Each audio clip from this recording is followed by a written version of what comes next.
মাধবদী থানা আওয়ামী লীগ কর্তৃক আয়োজিত এই শোক দিবসের আলোচনা এবং দোয়া মাহফিলের সম্মানিত সভাপতি এবং মাধবদী থানা আওয়ামী লীগের আহ্বায়ক জনাব জাকির হোসেন গান্ধী সাহেব, সিরাজুল ইসলাম গান্ধী সাহেব, উনি সাবেক চেয়ারম্যান পাইকার চোর। তো এখানে যারা বসে আছেন, আমি যদি সবার নাম বলি, নামের সাথে বিশেষণ বলি, তাহলে আধা ঘন্টা লাগে। তো আমার মনে হয় ইতিমধ্যে সবাই আপনাদের সামনে বক্তব্য দিয়েছেন, আর যারা বক্তব্য দেননি তারাও আমাদের আপনাদের কারো অপরিচিত কোনো মুখ নয়। তাই আমি ব্যক্তিগতভাবে কাউকে নাম বলে সম্বোধন না করে উপস্থিত জেলা পর্যায়ের, থানা পর্যায়ের, উপজেলা পর্যায়ের, ইউনিয়ন পর্যায়ের বিভিন্ন মূল দল এবং সহযোগী সংগঠনের নেতৃবৃন্দ, আমার সামনেপবিষ্ট বিভিন্ন সদর থানার বিভিন্ন ইউনিয়ন, বিভিন্ন অঞ্চল থেকে আগত আমার প্রাণপ্রিয় নেতৃবৃন্দ, কর্মীবৃন্দ, এই এলাকাবাসী, সবার জন্য আমার পক্ষ থেকে সশ্রদ্ধ সালাম থাকলো। আসসালামু আলাইকুম রহমতুল্লাহ। আজকে আমরা দীর্ঘক্ষণ এখানে আলোচনা করছি। এই আলোচনা সভা আমাদের জাতির পিতা বঙ্গবন্ধু শেখ মুজিবকে নিয়ে আলোচনা। আপনারা জানেন এই আগস্ট মাস আমাদের জাতীয় জীবনের শোকের মাস। এই আগস্ট মাসে আমাদের জাতীয় জীবনে একাধিক বিপর্যয় নেমে এসেছিল। বিপর্যয় নেমে এসেছিল আওয়ামী লীগকে নিশ্চিহ্ন করার জন্য। বিভিন্ন বিপর্যয় নেমে এসেছিল এই দেশের সাধারণ মানুষের অধিকার আদায়ে যারা সোচ্চার তাদেরকে নিশ্চিহ্ন করার জন্য। বিপর্যয় নেমে এসেছিল যারা আমরা বাঙালিত্বে বিশ্বাস করি, বাংলাদেশে বিশ্বাস করি, লাল সবুজের পতাকায় বিশ্বাস করি, তাদেরকে নিশ্চিহ্ন করার জন্য এই আগস্ট মাসে বিভিন্নভাবে সুপরিকল্পিতভাবে বিপর্যয় নেমে এসেছিল। তাই আজকে আগস্ট মাসের শেষ তারিখ 31শে আগস্ট এই আলোচনা সভায় দাঁড়িয়ে আমি প্রথমেই পরম শ্রদ্ধা ভরে স্মরণ করছি আমাদের জাতির পিতা, হাজার বছরের শ্রেষ্ঠ বাঙালি, বাঙালি রাখাল রাজা, আমাদের বাঙালি জাতির অস্তিত্বের শেষ ঠিকানা বঙ্গবন্ধু শেখ মুজিবের স্মৃতির প্রতি আমি সশ্রদ্ধ শ্রদ্ধা নিবেদন করছি। একই সাথে পরম করুণাময় আল্লাহ পাকের দরবারে বঙ্গবন্ধু শেখ মুজিবের আত্মার শান্তি কামনা করছি। আল্লাহ পাক যেন পরকালকে ওনার জন্য শান্তিময় করে দেন। একই সাথে 1975-এর 15 আগস্টের কালরাত্রিতে বঙ্গবন্ধু পরিবারের আরো যারা শহীদ হয়েছিলেন, আমি তাদের সকলের প্রতি শ্রদ্ধা নিবেদন করছি এবং পরম করুণাময় আল্লাহ পাকের দরবারে সকলের আত্মা মাগফিরাত কামনা করছি, শান্তিময় পরকাল কামনা করছি। সেদিন শুধু বঙ্গবন্ধু পরিবার নয়, বঙ্গবন্ধু পরিবারের বাইরেও অনেকে নিহত হয়েছিলেন, শহীদ হয়েছিলেন। আমি তাদের আত্মার মাগফিরাত কামনা করছি। পরবর্তীতে জেলের অভ্যন্তরে কারা প্রকোষ্ঠে জাতীয় যে 4 নেতাকে হত্যা করা হয়েছিল, আমি শ্রদ্ধা করে তাদের স্মৃতিকে স্মরণ করছি এবং আল্লাহ পাকের দরবারে তাদের মঙ্গলময় পরকাল কামনা করছি। এই আগস্ট মাসেই 2004 সালের 21শে আগস্ট পরিকল্পিতভাবে যখন জননেত্রী শেখ হাসিনা বাংলাদেশে আওয়ামী লীগের হাল ধরে গুটি গুটি পা পা করে আবার বাংলাদেশকে পুনর্গঠন করার জন্য রাজনৈতিক কর্মসূচি, সামাজিক কর্মসূচি দেওয়া শুরু করেছিলেন এবং আওয়ামী লীগকে তৃণমূল থেকে আবার পুনর্গঠন করার চেষ্টা করেছিলেন, তখন আবারও সেই স্বাধীনতা বিরোধী চক্র 21শে আগস্টে গ্রেনেড হামলা করে বঙ্গবন্ধু কন্যা, বঙ্গবন্ধুর রক্তের শেষ ঠিকানা জননেত্রী শেখ হাসিনাকে হত্যা করার অপপ্রয়াস, অপচেষ্টা করেছিলেন। সেদিন পরম করুণাময় আল্লাহ পাকের ইচ্ছায় বঙ্গবন্ধু কন্যা বেঁচে গিয়েছিলেন, কিন্তু সেদিন আইবি রহমান সহ আরো অনেক তাজা প্রাণ বঙ্গবন্ধু এবিনিতে তাজা প্রাণ ঝরে পড়েছিল। রাজপথে অনেকের রক্ত সেদিন ঝরে পড়েছিল। কেউ আজকেও সেদিনের দুঃসহ স্মৃতি এবং আঘাত বহন করে আজও বেঁচে আছেন। আমি সেই 21শে আগস্টে গ্রেনেড হামলায় যারা শহীদ হয়েছিলেন, আমি তাদের প্রতি শ্রদ্ধা নিবেদন করছি, তাদের রুহের আত্মার মাগফিরাত কামনা করছি। আজকে এই আলোচনা সভায় সেদিনের সেই আত্মত্যাগকারী নেতৃবৃন্দের প্রতি শ্রদ্ধা এবং পরকালে শান্তি কামনার পাশাপাশি আমি আজকে তীব্র নিন্দা এবং ঘৃণা জ্ঞাপন করছি যারা সুপরিকল্পিতভাবে এই 15ই আগস্ট এবং 21শে আগস্টে নীল নকশা করেছিল এবং 15ই আগস্টের কালো রাত্রিতে বঙ্গবন্ধুকে সপরিবারে হত্যা করেছিল। আমি আজকে এখানে দাঁড়িয়ে আশা করব এবং আমি বিশ্বাস করব এই বঙ্গবন্ধু কন্যা জননেত্রী শেখ হাসিনার নেতৃত্বে প্রচলিত আইনে বঙ্গবন্ধু হত্যার যে বিচার হয়েছে, যাদের বিরুদ্ধে ফাঁসির আদেশ দেওয়া হয়েছে, কিছু ফাঁসির আদেশ কার্যকর করা হয়েছে, কিছু লোক এখনো বিদেশে পালিয়ে আছে। আমি বিশ্বাস করব জননেত্রী শেখ হাসিনার নেতৃত্বে অবিলম্বে তাদেরকে দেশের মাটিতে ফিরিয়ে নিয়ে এসে এই হত্যার রায়কে কার্যকর করা হবে, তাদেরকে ফাঁসিতে ঝুলানো হবে। আজকে এই সবাই আমরা সেই প্রত্যাশা করব। সম্মানিত উপস্থিতি, আজকে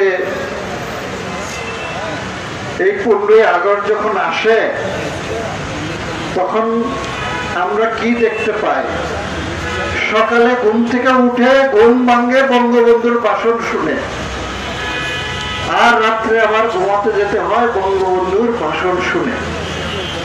কিন্তু একটা জিনিস আমি অত্যন্ত বেদনার সাথে, অত্যন্ত উদ্বেগের সাথে আমি লক্ষ্য করেছি, এমন জায়গায় এমন ব্যক্তির বাড়িতেও বঙ্গবন্ধুর ভাষণ বাজে যারা স্বাধীনতায় বিশ্বাস করে না, যারা বঙ্গবন্ধুর খুনিদেরকে সমর্থন করে, যারা অন্তরে আওয়ামী লীগের বিরোধিতা করে আর মুখে বঙ্গবন্ধুর কথা বলে, তারাও আজকে বঙ্গবন্ধুর ভাষণ বাজিয়ে বঙ্গবন্ধুর আত্মার মাগফিরাত কামনা করে। তারা হলো আওয়ামী লীগের ভিতরে লুকিয়ে থাকা মোস্তাকের বংশধর। তাদেরকে চিহ্নিত করতে হবে, তাদেরকে চিহ্নিত করে আওয়ামী লীগ থেকে তাদেরকে বের করতে হবে। তাহলেই আগামী দিনে বঙ্গবন্ধুর স্বপ্নের সোনার বাংলাকে দ্রুততম সময়ে আমরা প্রতিষ্ঠা করতে পারবো। তা না হলে আমাদের ভিতরে ঘাটতি বেড়ে থেকে আমাদের ক্ষতি করবে। একটু আগে বক্তারা বলেছেন যে কোনো এক নেতা নাকি নরসিংদী আসলে মোবাইল মার্কা হয়ে যায়, আর টাকা গেলে আওয়ামী লীগ হয়ে যায়। আল্লাহ না করুক আজকে যদি আওয়ামী লীগের কোনো কারণে পাও পিছলে, তাহলে এই মঞ্চে যারা বসে আছেন, আমরা যারা এখানে আছি, আপনারা যারা সাধারণ মানুষ, আমরাই রাজপথে থাকবো, আমরা আওয়ামী লীগের কথা বলবো, তাদের টিকিটেরও নাগাল পাওয়া যাবে না। মতিন ভূঁইয়া সাহেব বলেছেন যে আমাকে অব্যাহতি দেওয়া হয়েছে, কিন্তু আমি আওয়ামী লীগকে শক্তিশালী করার জন্য তৃণমূল পর্যায় থেকে প্রতিদিন, প্রতি রাত, প্রতিক্ষণে আমি কাজ করে যাচ্ছি। কিন্তু আমার সাথে আর যাদেরকে অব্যাহতি দেওয়া হয়েছে তারা মান অভিমান করে ঘরে বসে আছেন। আর যদি কোনো কারণে নমিনেশন না হয় তাহলে গড়াও থাকতো না, বিদেশ যাবো নৌবাহিনী প্রধানের মতো। আপনারা জানেন পলাশ থেকে আমি নির্বাচিত হওয়ার আগে আপনাদের এই পালতনার এক সন্তান নৌকা মার্কা নিয়ে এসেছিল, নাম জানেন তো? রিয়ার এডমিরাল নূর ইসলাম সাহেব। উনি যখন নির্বাচনে পরাজিত হলেন, তারপরে যে গেলেন, আজকে পর্যন্ত আর দেখছেন? দেখেন তো নাই, কই যে না হয় এটাও জানেন না। এইরকম অসংখ্য উদাহরণ আছে যারা বঙ্গবন্ধুর আদর্শে বিশ্বাস করে না, যারা দলের হালুয়া রুটি খাওয়ার জন্য দলে আসে, হালুয়া রুটি খাওয়ার সুযোগ শেষ হয়ে গেলে রাতের অন্ধকারে দেশ ত্যাগ করে অথবা এলাকা ত্যাগ করে পালিয়ে থাকে। আর যে কথা আমি বলছিলাম যে আজকে যাদের বাড়িতে আমরা বঙ্গবন্ধুর ভাষণ শুনি, তারা কখনোই আওয়ামী লীগের পক্ষে ছিল না। তাদের দোষ নাই, আমি তাদেরকে দোষ দিচ্ছি না, কারণ এই লোকগুলা, এই মানুষগুলো হলো সরকারি দলের লোক, ওরা সরকারি দলের লোক। যখন যে সরকার আছে ওই সরকারের ভাষণই এরা বাজায়। আজকে আওয়ামী লীগ আসছে, আওয়ামী লীগের ভাষণ বাজাচ্ছে, কালকে আওয়ামী লীগ থাকবে না, আরেকজনের ভাষণ বাজাবে। অতএব এটা শুধু নরসিংদী না, সারা বাংলাদেশেই এরকম সরকারি দলের লোকজন কিন্তু আছে। আমাদেরকে সাবধান থাকতে হবে এই সরকারি দলের লোকদের বিরুদ্ধে। গত পরশুদিন আমাদের নেত্রী, জননেত্রী শেখ হাসিনা বলেছেন এই কথা যে অনেকে সরকারি দলের লোক আছে, তাদেরকে চিহ্নিত করতে হবে। আপনার ওই যে কি উদ্বোধনী অনুষ্ঠানে এই বক্তব্যটা, এই কথাটাই উনি বলেছেন। অতএব এই সরকারি দলের লোকগুলো আমাদের মধ্যে এসে এলাকায় দলের মধ্যে বিশৃঙ্খলা তৈরি করে, দলের মধ্যে বিভাজন তৈরি করে, দলের মধ্যে গ্রুপিং তৈরি করে, দলকে দুর্বল করে।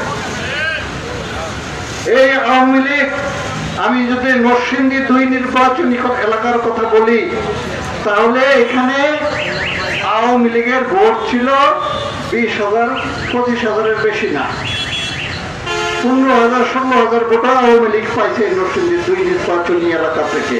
এটা আপনারা জানেন। সেখান থেকে তিলে তিলে তিলে তিলে আমরা কাজ করতে করতে, মাঠে ময়দানে কাজ করতে করতে আমরা আজকে এখানে এসেছি। এইখানে যারা বসে আছেন এই সারিতে, আমরা আকাশ থেকে এসে এখানে বসি নেই একজনও। প্রত্যেকের রাজনৈতিক ইতিহাস আছে, অত্যাচারিত হওয়ার ইতিহাস আছে, মামলা খাওয়ার ইতিহাস আছে, জেল খাটার ইতিহাস আছে, জুলুম শিকার হওয়ার ইতিহাস আছে। আজকে যেদিন আমরা রোদে পড়েছিলাম, বৃষ্টিতে ভিজেছিলাম, মার খেয়েছিলাম, রাজপথ অবরোধ করেছিলাম, রেলপথ অবরোধ করেছিলাম, এই 5 জুনায় অবরোধ করতে এসে গুলি খাওয়ার শিকার হয়েছিলাম, সেদিন কিন্তু তাদেরকে আমরা পাই নাই। তাই বললাম, আল্লাহ না করুক আবার যদি আমাদের দুর্দিন আসে, তাহলে গুলি খাওয়ার জন্য, আন্দোলন অবরোধ করার জন্য আমরা এই কয়জনই আবার মাঠে থাকবো। আর যারা আজকে হালুয়া রুটি খাচ্ছেন, হালুয়া রুটি খাওয়ার জন্য বঙ্গবন্ধুর ভাষণ বাজাচ্ছেন, 15ই আগস্টের অনুষ্ঠান করার জন্য মায়া কান্না করছেন। আমরা বঙ্গবন্ধুর আদর্শের কথা বলি অন্তর থেকে, আর তারা আদর্শের কথা কইতে কইতে চোখের পানি ফেলাইতে ফেলাইতে একজনের এক টিস্যু বক্স লাগে চোখের পানি মুছতে মুছতে, কিন্তু চোখের পানি আর শেষ হয় না। কিন্তু সেটা হলো মায়া কান্না। অতএব মায়া কান্নায় যেন আমরা ভুল না করি। আওয়ামী লীগ, মতিন ভাই সুন্দর করে বলেছেন, আওয়ামী লীগ এমন একটি দল যে দল টিকে আছে জনগণের উপরে, সাধারণ মানুষের আস্থার উপরে। অন্য দল টিকে আছে নেতাদের উপরে ভরসা করে। নেতা নাই তো দল নাই। আর আওয়ামী লীগের নেতা না থাকুক, কিন্তু সাধারণ মানুষ যতদিন এই বাংলাদেশে থাকবে, আওয়ামী লীগ ততদিন টিকে থাকবে। আওয়ামী লীগকে অন্য দল থেকে, অন্য কোথাও থেকে দাঁড় করে নিয়ে এসে নেতৃত্ব দেওয়ার কোনো প্রয়োজন আছে বলে মনে করি না। আজকে পর্যন্ত আওয়ামী লীগ থেকে যারা বহিষ্কার হয়েছে সবাই তখন মনে করেছে আল্লাহ, আওয়ামী লীগের জানি কত বড় ক্ষতি হয়ে গেছে, ডাক্তার কামালের মতন লোকরে বাইর করে দিছে, কি জানি অবস্থা। তারপরে দেখা গেল তারা বার হওয়ার পরে দল আরো দ্বিগুণ শক্তিশালী হয়েছে। অতএব আপনাদের এটা মনে করার কোনো কারণ নেই যে আপনাদের এই মায়া কান্না যদি আমরা না শুনি, আপনাদেরকে দল থেকে বিতাড়িত করি, আপনাদেরকে আমরা দলে প্রশ্রয় না দেই, আমাদের দলকে বিভাজন করতে না দেই, আমাদের আওয়ামী লীগের কোনো ক্ষতি হবে না। ব্যক্তি আপনারা জড়ে যাবেন, ব্যক্তি আপনারা আস্থা করে নিক্ষিপ্ত হবেন। তাই এই কাজগুলো করার জন্য আজকে প্রয়োজন কোনটা? ঐক্যবদ্ধ থাকা। আপনারা যদি ঐক্যবদ্ধ থাকেন তাহলে আগামী দিনে যে কোনো অপশক্তির বিরুদ্ধে আমরা লড়তে পারবো। আমরা যখন জেল জুলুম সহ্য করে আস্তে আস্তে আস্তে আস্তে এই নরসিংদী জেলায় আমরা প্রতিষ্ঠিত হই, তখন তো তারা ছিল না। আপনাদের উপরে ভরসা করেই তো আমরা ওই অবস্থানে পড়ছি। তারা তো আসছে যখন প্রতিষ্ঠিত হওয়ার পরে।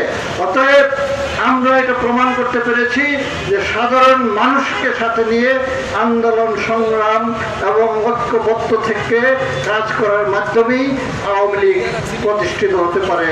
এই ক্ষমতা লোভী, আপনার কি বলে, হালুয়া রুটি খাওয়ার লোকদের আমাদের প্রয়োজন নেই। তাই আমি যে কথাটা বলতে চাই যে আজকে আলোচনা সভা তখনই সার্থক হবে, এই আলোচনা সভা তখনই সুফল হবে যদি আমরা আজকে শপথ নিয়ে বাড়ি ফিরতে পারি যে আমরা যে কোনো মূল্যে ঐক্যবদ্ধ থাকব, যে কোনো মূল্যে বঙ্গবন্ধুর আদর্শে বিশ্বাসী থাকব এবং জননেত্রী শেখ হাসিনার নেতৃত্বে ঐক্যবদ্ধ থাকব। আজকে মতিন ভাই বলেছেন যে বাংলাদেশে ভিক্ষা প্রথা শেষ হয়ে গেছে। কথাটা কিন্তু ঠিক। আগে কি হইতো ভাই, আপনার পুরান লুঙ্গি থাকলে একটা দিন নামাজ পড়ার জন্য পুরান কাপড় নাই, কথা বলতো না অনেকে, এটা শুনছেন। আজকে পুরান দিবেন, নতুন দিল ওই কয়টা এটা কোন কোম্পানির নতুন দই যখন যায় না মানুষের ব্যাঘাতটা করে, পুরানটা তো দূরের কথা। আজকে বাংলাদেশ অর্থনৈতিকভাবে এতটাই সচ্ছল, এতটাই সফল। পৃথিবীর অনেক দেশ আছে যেখানে আজকে পর্যন্ত তারা টিকা পৌঁছাইতে পারেন নাই। আমি তো মাঝে মাঝে চিন্তা করি, আল্লাহ যদি এই আওয়ামী লীগকে ক্ষমতায় না আনতো, জননেত্রী শেখ হাসিনা যদি আজকে ক্ষমতায় না থাকতো, তাহলে এই করোনা মহামারীর সময় লক্ষ লক্ষ মানুষ রাস্তাঘাটে পড়ে মরে থাকতো। কারণ আজকে বঙ্গবন্ধু কন্যা যেভাবে টিকার ব্যবস্থা করেছেন, মানুষের খাদ্যের ব্যবস্থা করেছেন, মানুষের সাহায্যের ব্যবস্থা করেছেন, সহায়তার ব্যবস্থা করেছেন, বিগত সরকার কোন সরকারের আমলে অর্থনৈতিকভাবে বাংলাদেশ এত শক্তিশালী ছিল না, এত ক্ষমতাশালী ছিল না যে কোটি কোটি মানুষকে বিনামূল্যে টিকা দিতে পারবে। তো যাই হোক, নামাজের আজান হচ্ছে, নামাজের সময় সমাগত।